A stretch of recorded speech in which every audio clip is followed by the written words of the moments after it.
The progress and development occurring in Cardano makes bringing you these daily update videos easy. Show me another blockchain that has more happening right now, and one where the fundamentals are as strong as Cardano's. It's the solid fundamentals that enabled us as a community to invest in ADA to begin with, and the belief that Cardano can change the systems of the world, for everyone, that keeps us here. The greater fall theory suggests that prices go up because people are able to sell overpriced assets to the greater fall, whether or not they're overvalued. That of course works fine until there are no greater falls remaining. Investing according to this theory means ignoring the fundamentals of a blockchain, which is beyond risky, and people subscribing to the greater fall theory more often than not will be left holding the bag after a market correction. The difference with Cardano, no matter how severe the market correction, the fundamentals don't change, the vision doesn't alter, and the innovation becomes more understood. If anything, maybe the large corrections will create the opportunity needed for burnt investors of inferior projects to educate themselves and find a new home. Welcome back for today's installment of Cardano Insights, delivering a fast-paced roundup of the all-important Cardano news and ecosystem content from the past 24 hours. Join me as I explore exactly what's been happening at the very pulse of Cardano, so let's get straight into it. Last week, we covered that IOHK would be evaluating the readiness to fork the Cardano testnet in relation to the Vasil hard fork. Yesterday, we got the mid-month update with Tim, Nigel and Kevin, providing a great insight to the current status and progress regarding the imminent Vasil hard fork combinator event. Nigel started by explaining that at last Friday's evaluation, they had to pull together over 20 separate components, with SPOs, exchanges and dApps all stepping in line with the Vasil upgrade requirements, and progress is certainly on track. He explained that after meeting with dApp developers on Monday, they received helpful feedback, and then on Friday evaluated if they're ready to fork the testnet, assessing current quality status and what the impact may be on exchanges and dApps. Testing Plutus version 1 and future functionality for Plutus version 2 with the new SIPs is the main focus.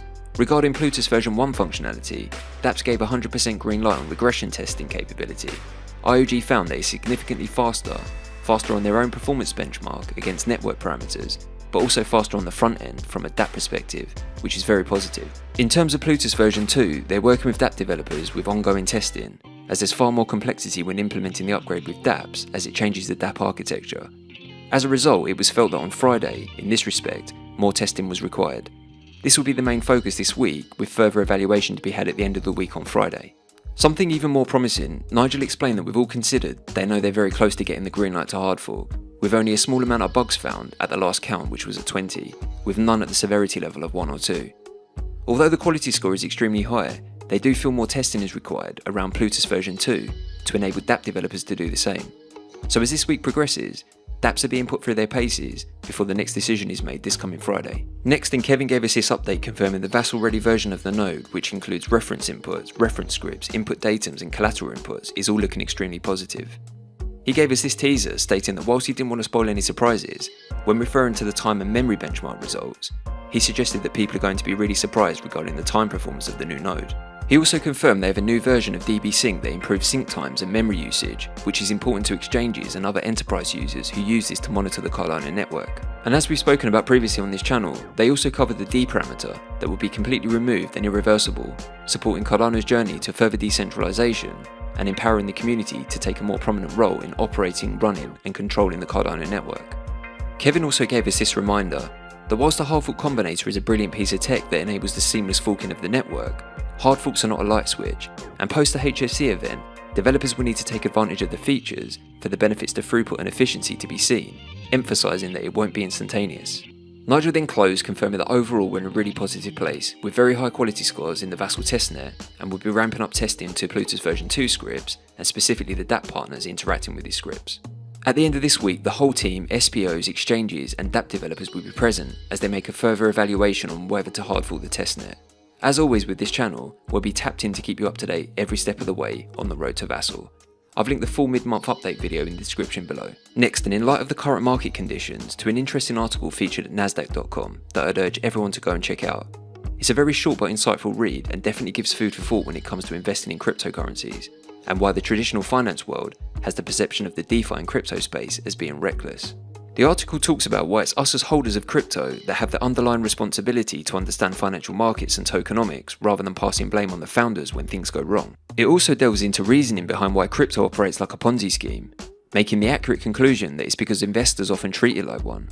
highlighting that although many fully understand the lack of any fundamentals in certain projects, they're willing to bet that there'll be enough hype-based interest to buy into the token for the price to rise. The article also highlights the importance of us as investors having the ultimate responsibility in understanding our own finances, and rather than being defensive when under scrutiny post-market crash, become literate in financial products, rather than engaging in blind risk-taking with no real foundation for our decision-making process. What's more interesting, this article was written by Jarek, CEO of Generation Lambda and protocol architect of Maladex, which we've covered a few times now on this channel. It's very encouraging that such a prominent figure is building on Cardano and sharing very insightful views on a global platform like Nasdaq with regard to the current state of crypto. Next up, and we got this announcement from Milkomeda confirming release of a new tool funded by Project Catalyst and released to the community. The time between sending and receiving assets can be a somewhat agonising process, waiting for confirmation on chain. Well, now Milkomeda have built a bridge explorer, so you can see the process from the bridge receiving your request all the way to the transaction being submitted on chain. As of yesterday, they released a web platform which is capable of performing full traceability of ADA and other assets when moved from Milkomeda to Cardano Layer 1 and vice versa. This is in essence a blockchain explorer that supports two different chains. It makes observing data related to wrapping and unwrapping much easier by providing a set of key information. With this tool, you can view the total bridge transactions, total wrapping and unwrapping transactions, total ADA locked in the bridge, average wrapping and unwrapping time, and the last 24-hour wrapping and unwrappings, with more filtering, sorting, chart and status options still to come. Further to this, Milkomeda's C1 Bridge Explorer will also assist developers working with Milkomeda and Cardano with the smooth creation of dApps and tooling. You can check the Milkomeda C1 Bridge Explorer using the link detailed in the description below. In addition, Milkomeda will be integrating this into Flint Wallet to give users more insight into their wrap and unwrap transactions from inside their own wallets. Finally, and we got this update from Liqwid Labs announcing that a big DAO summer is coming to Cardano with the launch of on and off chain governance products built on Agora. Summon Platform, who are a hybrid DAO tooling and DeFi liquidity protocol built by the ADAO community development team, promise tech updates and launch dates very soon.